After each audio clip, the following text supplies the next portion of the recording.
humans appeared in the final moments of the cosmic calendar, spanning over 14 billion years. According to recent research, traces of the current humans are found up to 300,000 years ago, whereas traces of beings resembling humans are found up to millions of years ago.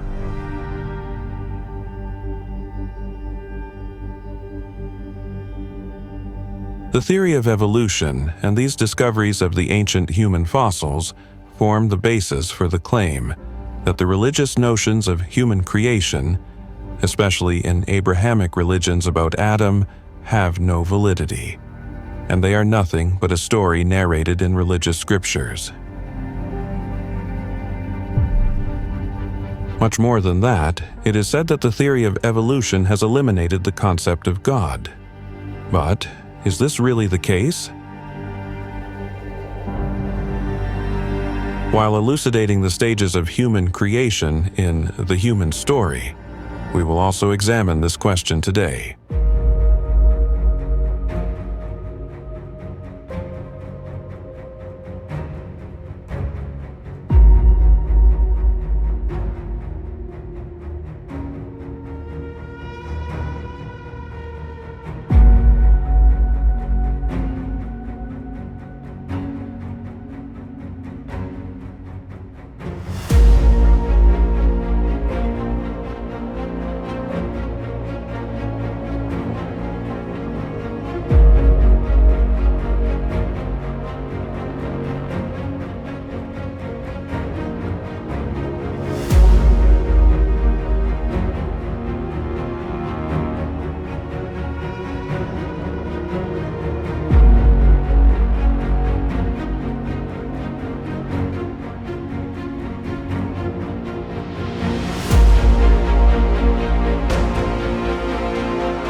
The glorious Quran makes it clear in several places regarding the creation of humans that God Almighty created humans from dust. Before discussing this further, it is essential to understand why the glorious Quran repeatedly stresses this point.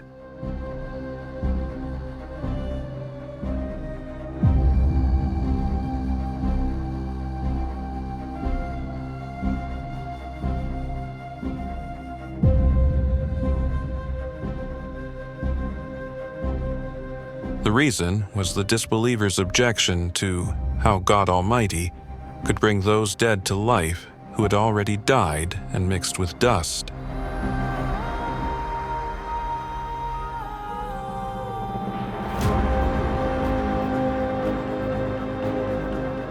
It is this objection that God Almighty replies to, stating that He had also created humans from dust the first time.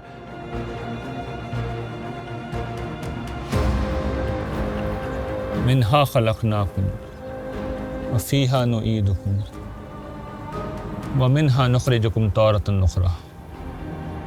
From this very earth we have created you. To it we shall return you, and from it bring you out again.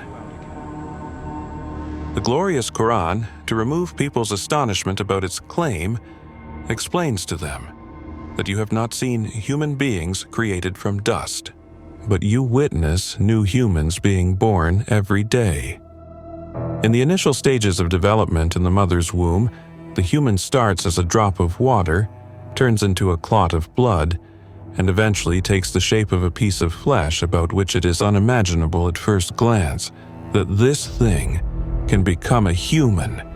However, this miracle unfolds before your eyes, as this drop of water, the clot of blood, and a piece of flesh becomes a complete, living human being.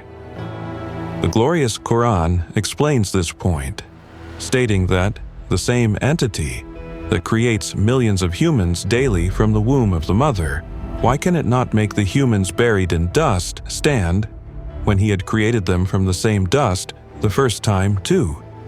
The day of resurrection is the name of the day when the dead will be raised from their graves. Due to that similarity, it has been given this name, the day of the dead to come back to life and rise. Even though the glorious Quran mentions the creation of humans from dust at various places, there is a specific point where it has been clarified that the process began with his creation from dust. Then, passing through several stages, the current human came into being. It is he who has excelled in the creation of everything. He began creating a human being from clay, then carried on his progeny from an insignificant fluid, then perfected it and blew into it from his spirit. And for you, made ears for hearing, eyes for seeing, and hearts for understanding. Seldom are you grateful. In contrast to common religious beliefs, the glorious Quran does not suggest that God Almighty created an effigy from dust one day and then breathed a soul into it. According to the glorious Quran, the current human has been created after having been made to pass through 3 stages. The first stage is when humans were created directly from dust. In the first stage, God created the animal form of the human, and that animal form, obviously, did not have the personality that was given to Adam and Eve. The second stage is when the ability for sexual reproduction was created in him, leading to the furtherance of his offspring through it. The general law of God, that as we observe, is that when He creates a lot of people, He creates them in such a large number that their very multitude becomes a source of their protection, and then they also choose such places where the environment contributes towards their protection. The third stage is where this initial human was gradually refined physically through continuous sexual union, till such time the current human came into being. So, the Lord who created them can also arrange for their protection. After all, animals' babies are born. They are born in the jungles, and many predators want to hunt them. But does their birth stop? They are hunted, and yet they survive, grow up, and thereafter they enliven this world and become a source of its beauty. After that, the act of blowing the soul took place, resulting in the emergence of human consciousness, and the intellectual capacity for thinking and understanding took place in this animal being. This very intellect is the distinguishing characteristic of the human because of which he rules over other living beings. After creating this animal form, obviously, there could be dozens of people born from them. They were put through a process of refinement and purification, and when they were perfected from every angle, 2 of them were chosen and given human personalities. The Quran states that they were placed in a garden under the supervision of angels. For Adam and Eve, special arrangements were made so that they were protected and could begin their lives in peace. However, as long as the animal process behind them continued, there was no need for protection. They kept being born. They must have been hunted by other animals, and some must have survived.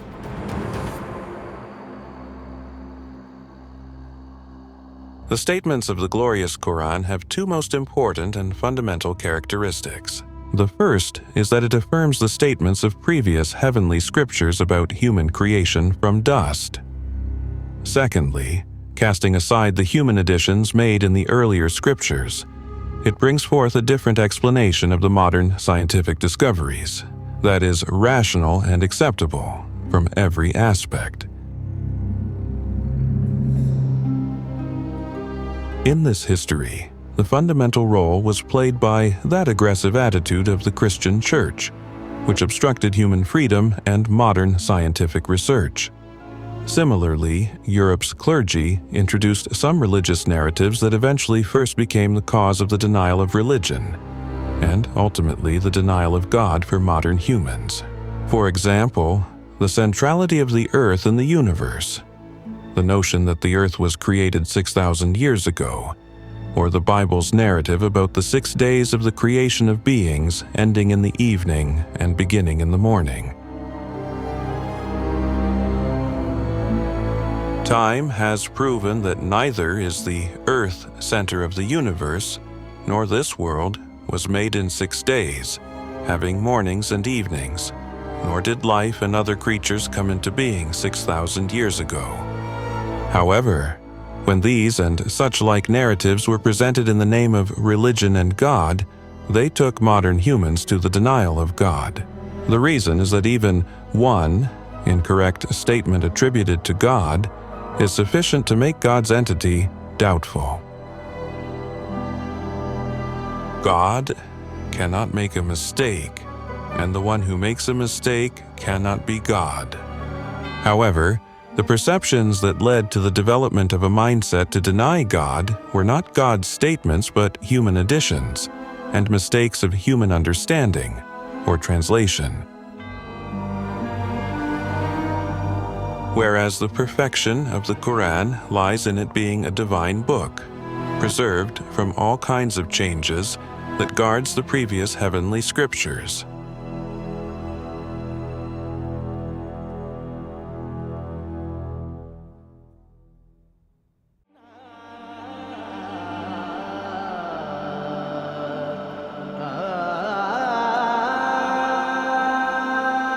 No narrative of the Quran clashes with any proven scientific facts. This glorious Quran is the only divine book in the world that exists in its original form, and is therefore the only authentic source to understand God. Here, it is also essential to understand that it is not even within the purview of science to deny God. It means that no laboratory experiment or sensory observation can be presented that disproves the existence of God. The fact is that the denial of God has no scientific basis. Science has only discovered the world of those laws and principles that are in action in the material world. It has not stated who organized those blind and deaf laws and mindless causes and effects in the universe, who used them to produce meaningful results and bring purposeful creations into being. The truth is that denial of God can only take place when irrefutable arguments of God's absence are presented. Current human knowledge does not allow any reasonable person to claim this. Carl Sagan expressed at this point in the context of his own person as follows: I am not an atheist. An atheist is someone who has compelling evidence that there is no Judeo-Christian Islamic God. More than half of the world's population follows Abrahamic religions and has, to a great extent, fundamental consensus on basic religious concepts, namely monotheism, prophethood, and the afterlife.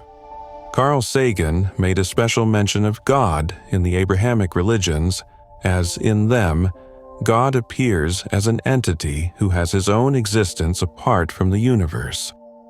While another concept of God prevalent in polytheistic religions is that God is not a separate entity but pervades in the universe and is present in everything. Carl Sagan did not have irrefutable scientific reasons to deny God's existence, which is why he did not become an atheist. However, he also did not believe in God, because he thought there was no evidence to favor God's existence. However, we are sure if the argument of the Quran had reached him, he, as a person with a purely scientific mind, would have definitely reconsidered his viewpoint. To consider science the reason for God's denial was a mistake. This mistake began when, at the beginning of the modern era, there was a reaction against religion in the West.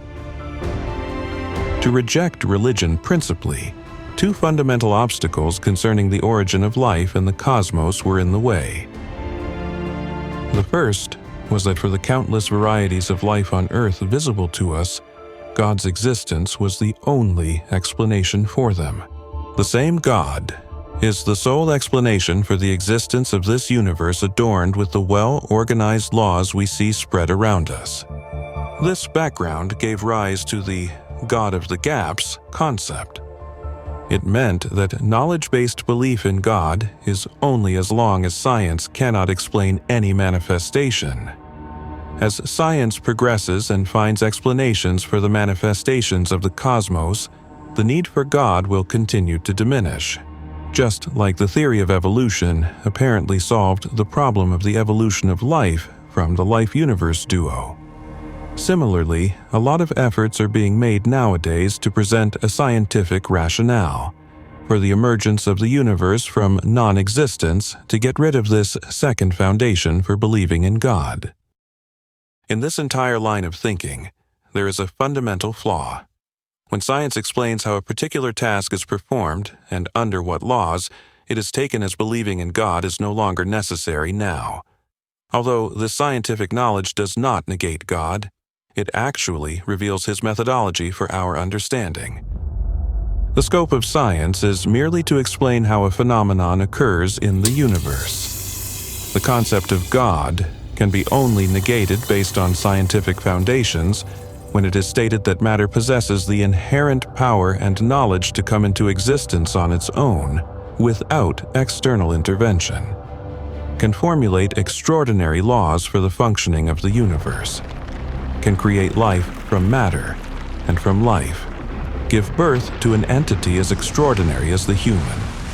The present scientific knowledge does not make any such statement. Detailed discussions on this matter will be conducted in the second season of The Human Story.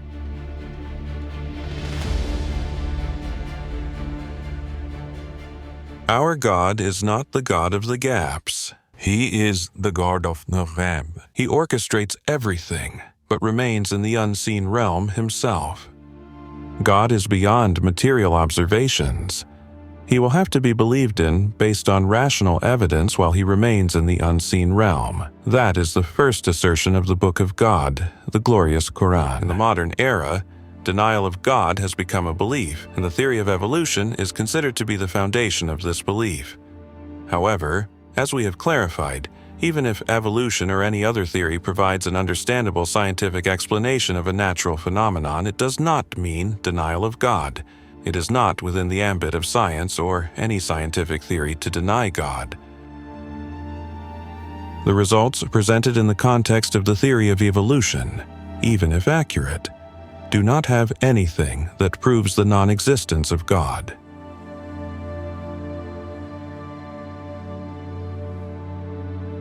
It may be that God spread the ordinary creatures on Earth in a manner described by the evolution theory.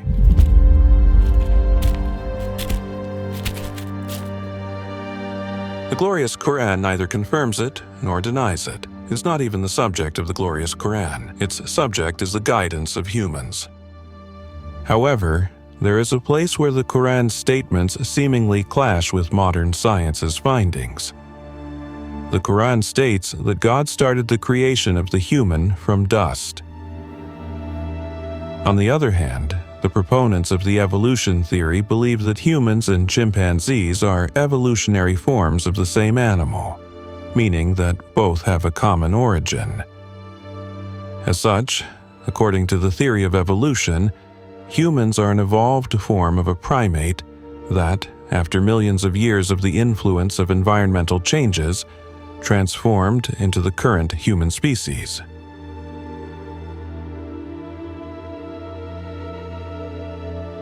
It is not an observed fact, but a conclusion drawn based on some observations.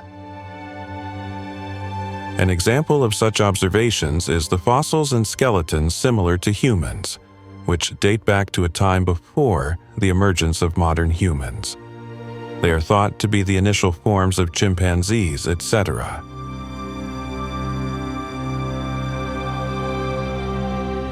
In this entire matter, two things should be looked at separately. One is the record of fossils, which is an established fact. The second, that humans evolved from animals, is a philosophical interpretation. This second point is not a verified fact, but only a human understanding, which could also be incorrect. One opinion is that God created the entire universe through the process of evolution, attaching creationism with evolution. Another view is that Adam was created from clay, but evolution occurred within humans. It didn't happen that the human developed by transforming from older species. Rather, the human was directly created from clay, and after passing through certain stages, it reached the stage where he could become the present human being. This becomes a solution to explain the discovery of evolutionary fossils, that the Neanderthals and other such human forms were humans created initially, but they were not complete humans. Then, at a certain stage, which is referred to as refinement, as per my respected teacher's opinion, God chose Adam and Eve for humanity after the stages of refinement.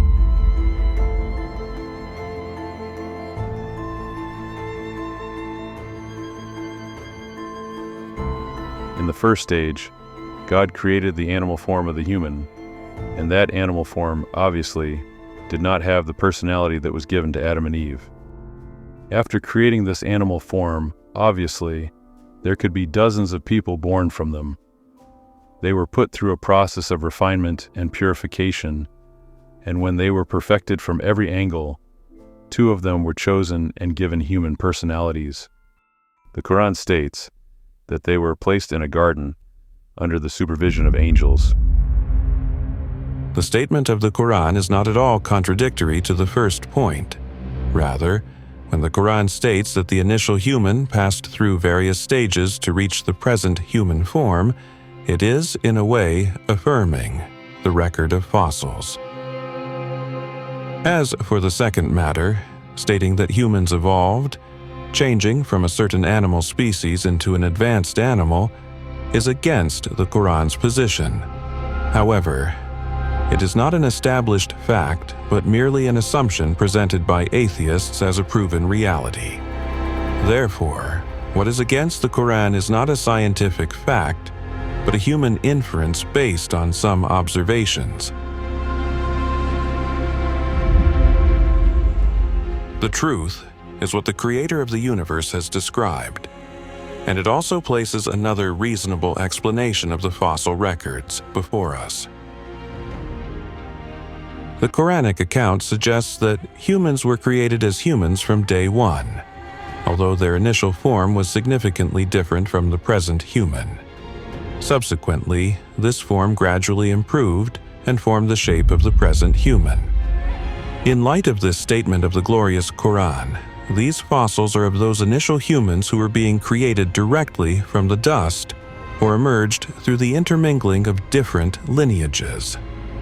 That is, they are skeletons of humans who existed before the current humans. The second point in favor of the human evolving from a monkey-like creature is the claim that the genes of humans and chimpanzees are very close and similar. However, the question is, why is there a need for genetic research to confirm this? Humans are entirely an animal form, with blood, heart, kidneys, lungs, and all organs being animalistic. It is quite possible that when God Almighty created the human form from dust, He may have utilized the gene of an existing animal that resembled humans. What is against knowledge and reason in it?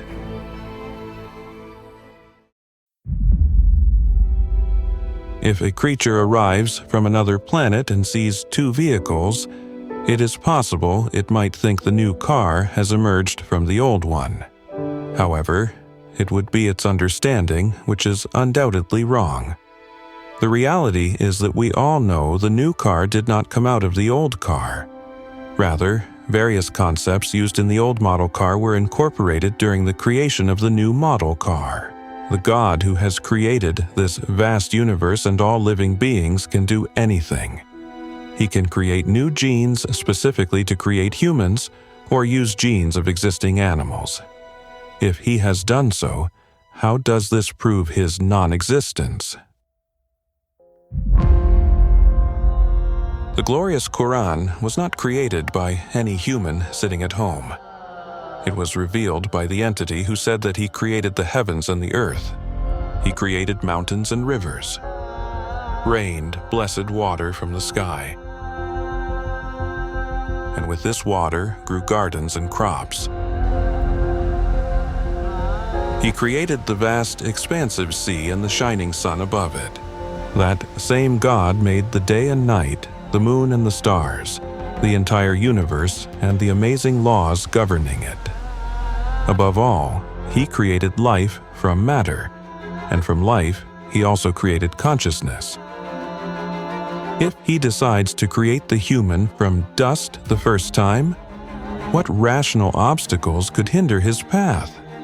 If he rises the human from the same dust and brings him back to life the second time, what rational difficulty could arise in accepting it intellectually?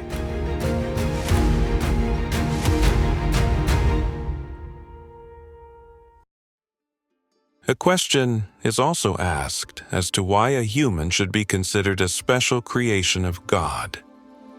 While a knowledge-based answer can be given to this question, a more compelling answer can be provided practically.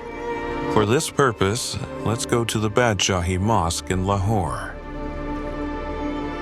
This is Badshahi Mosque, one of the finest examples of human architectural skills. It was constructed by the Mughal Emperor Aurangzeb Alamgir to commemorate his victory over the Marathas in 1673.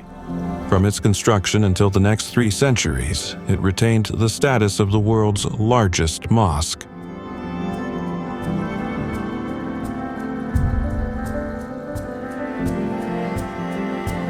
Several aspects of this masterpiece of Mughal architecture are clearly evident. Aurangzeb presented his vision to the architects. The architects designed a plan for the mosque that was, according to the standards of architecture, so long-lasting that even after 3 centuries, the mosque is still present in its place.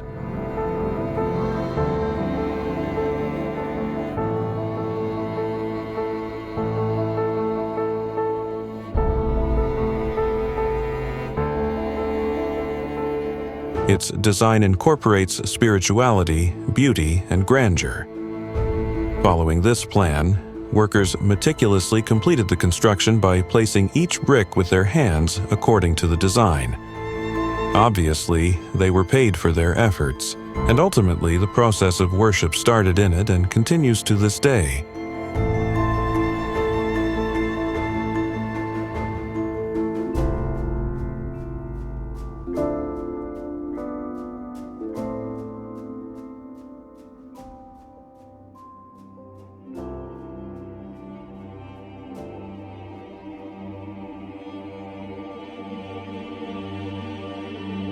The mosque, through its construction and history, is introducing the human from various angles. Let's explore what those angles are.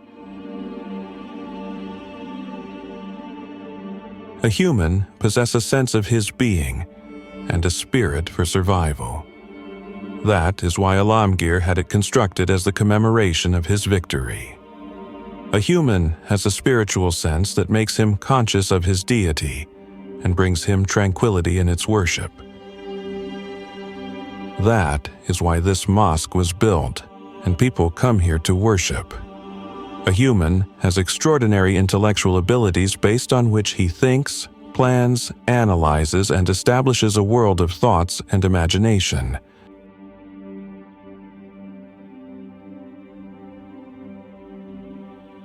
Before the construction of the mosque, its design came into being on this basis. A human transfers his thoughts and ideas to other humans through speech and collaborates with them to work together. That is why the builders got the building made by the workers precisely following that design.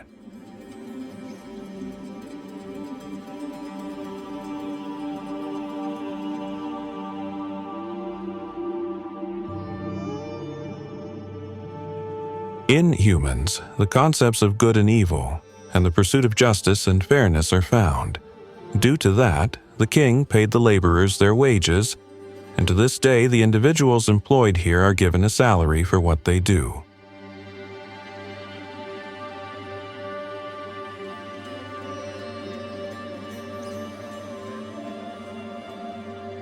A human appreciates beauty. This mosque is famous for its beauty and excellence, which is why people come to see it from afar.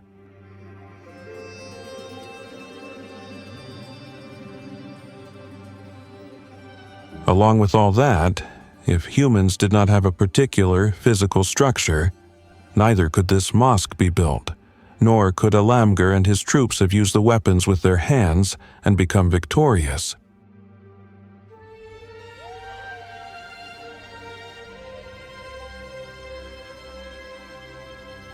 Right, in front of this Badshahi mosque is the mausoleum of the renowned poet of the East, Allama Iqbal. Using the hands Alamgir used to wield the weapons and the laborers to construct the mosque, Iqbal, with those same hands, picked up the pen and created immortal verses of poetry. The Badshahi Mosque in itself is a proclamation that human is a special creation of God.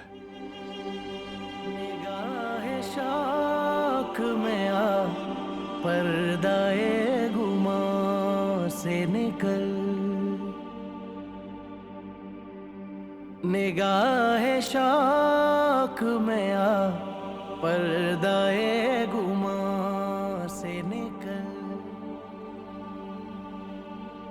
If these hands didn't exist, or if they lacked the ability to turn in all directions, right, left, forward, backwards, and rotate in a circle, if the fingers couldn't bend, if there were no thumbs in the hands that provide an extraordinary grip to the hands, if the human couldn't stand upright, if a human couldn't bend his body in different ways, and if various such features were not there in the human body, despite all the previous characteristics, the human could neither build the mosque nor do many things that he can do now.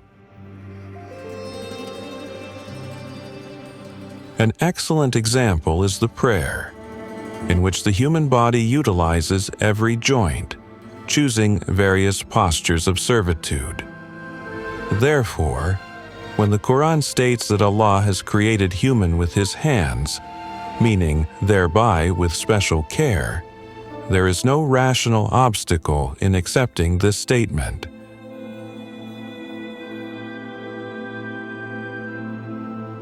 Those who deny God call humans advanced animals, and to provide a reason for all the superior human qualities, indiscriminately use the term evolution.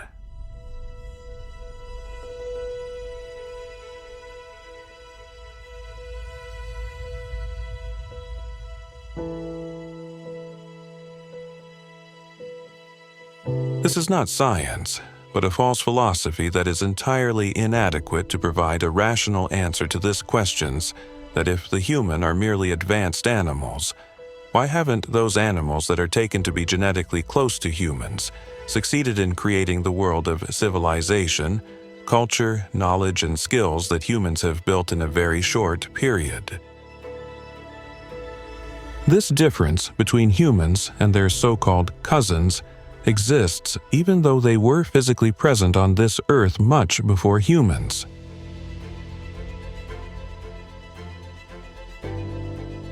If this human superiority results from his larger brain, then the question arises as to why other animals, especially the species of monkeys similar to humans or primates, do not have this bigger brain. So much so, compared to chimpanzees, with genes identical to humans up to 99%, the human brain is 3 times larger. Despite the uniformity of genes, the reason for such significant differences cannot be anything except that human is a special creation of God. The glorious Quran affirms that the human is present on this earth in accordance with God's test scheme. The God who not only built the entire universe but also made a special life-supporting system for humans to make this earth their abode. That same God has given humans the qualities for success in the test that are not found in any other creation. Many of these qualities result from his animalistic nature, such as hunger and sexual desire.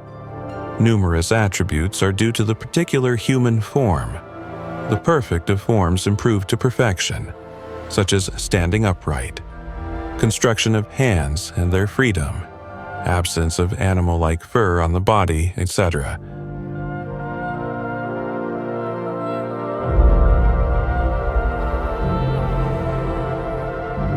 Many qualities came into being as a consequence of breathing of life. Though breathing of life is a divine act, and understanding its reality is not possible.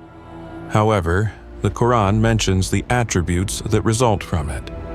For example, he has a heightened sense of his persona larger than the animal self, extraordinary intellectual abilities, spirituality, the sense of good and evil, aesthetic sense, etc. When all these aspects of human personality are considered, it becomes clear that the human is a special creation who has been given birth for a test. In this test, despite his animalistic desires, he maintains the dignity of humanity. His conscience prepares him to live a godly and ethical life in accordance with the demands of good and evil. His inner self, shaped in the image of a miniature God, introduces him to the real creator of the universe. His spiritual existence remains in search of the creator of the universe.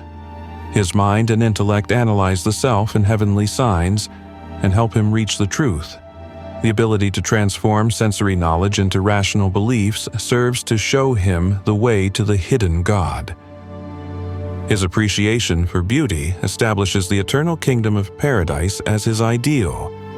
All these things together distinguish humans from animals. The outcome of these qualities is that humans, immediately after their emergence, triumphed over countless creatures present on Earth for billions of years and became the dominant force in dry and wet domains. Along with that test of the human began for which he was created. In the world where the human is undergoing this test, the final guidance for the human is that God has directly guided him through his words. According to the divine scriptures, the first 2 humans were Adam and Eve. They were those Homo sapiens possibly having survived after a significant catastrophe that occurred at some point in the past, who had become physically perfect.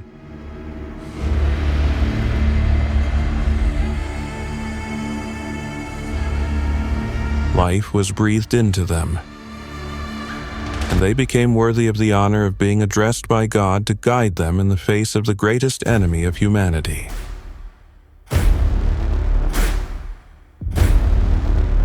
Who this great enemy of humanity is, and what the nature of guidance from God to humans is, we will discuss in the upcoming episodes of The Human Story. Until then, may Allah be your guardian.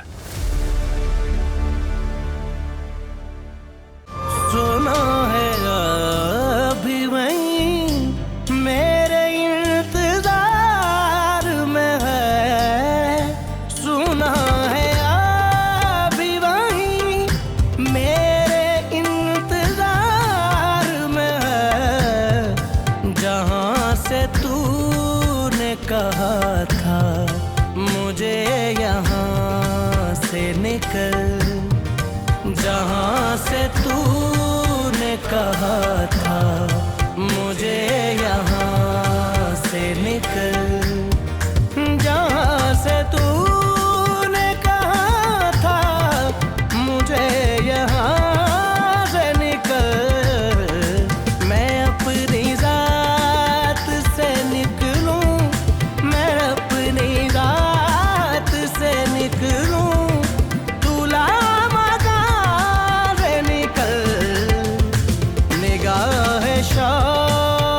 में आ